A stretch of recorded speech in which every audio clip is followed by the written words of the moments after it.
Hey, what up? It's Brad with Home Love Construction, and in this video I'm going to answer the question that I know you're dying to know, and that's how do you reduce the cost of your kitchen renovation?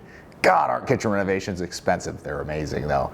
A renovated kitchen is like to die for. But sometimes we as contractors, I will admit it, we're a design build firm, we're contractors, we do this just like everybody else. Sometimes we over-design someone's budget by just a little bit. So what do you do when you get into that situation and you're like, so Brad, I don't have $120,000 for this project, I only have 70. What do you do? It's like, well, shit, what do we do here?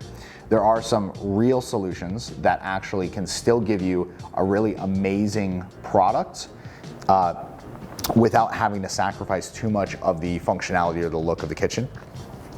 In fact, there are things that you can do to make it look 97% as good, but by dropping the cost substantially. So if you're looking at doing a big kitchen renovation, here's a couple things to consider.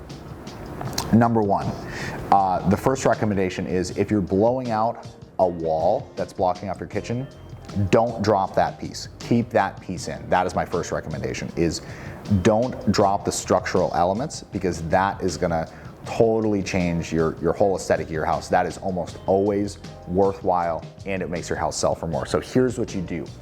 Usually, if you've had a really high-end cabinet specified or a really high-end counter specified, you can find cabinets, like if you've done a custom cabinet design, you can usually drop to a semi-custom line, otherwise known as a ready-to-assemble. Some people will call them RTA cabinets. Pardon the acronyms and the slang and the jargon of our industry. I'll try to break it down here for you. When you hear RTA cabinets, that stands for ready to assemble. All it means is the cabinet boxes are still full plywood. They just ship from the manufacturer, stacked as panels, and then they get assembled in a shop and then brought out to your house. Or they can get sent to your house flat, assembled on site, and then installed. They're still full plywood cabinets. They can still be glued and screwed and all the good stuff and nailed together and all that. Really at that point, it's just down to the installer's level of know-how on assembly. But what that does is it typically cuts the cost of the cabinet by anywhere from 30 to 40%. Now there are other instances where someone really wants a specific feature, and I push them to spend that 30 or 40% because it's just on the cabinets, right? You're maybe pushing up your total renovation cost by 5 or 10%, but there's sometimes where I really push people to do the custom cabinets because they need it to fulfill a specific purpose. But if you're just doing the custom cabinets for a look, find a similar look, or have your designer find a similar look in an RTA line, right? A semi-custom line of cabinets that cost substantially less. And just make sure that they're still full plywood. Make sure that they have all the slow close, doors and drawers, whatever.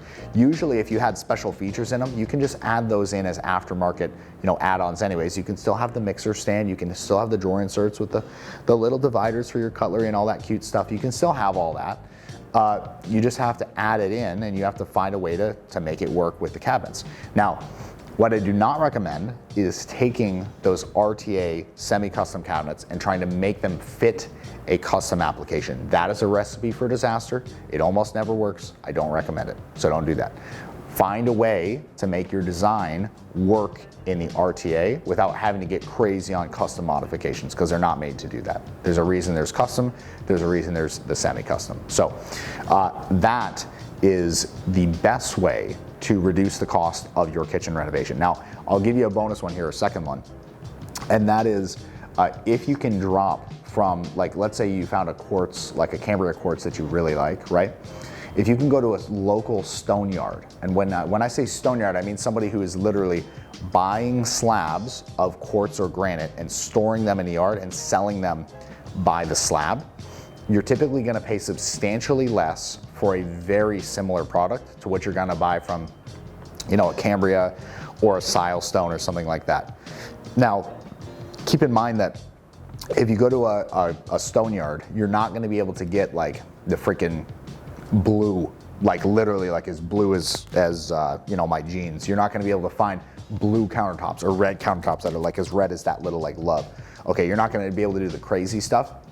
But if you're just looking for white countertops with some gray veins in them, you're probably gonna be able to find that at a stone yard for 20 or 30% less than what you would pay for the Cambria or Sile stone, you know, barked up, heavily marketed and high budgeted stuff. You know, if you're thinking Cambria Britannica, I promise you there's some alternatives that are less expensive. So that said, that is how you reduce the cost of a luxury kitchen renovation without taking it from luxury and turning it into, well, you know, I did a kitchen remodel. It's all right. It works, you know, so handyman special.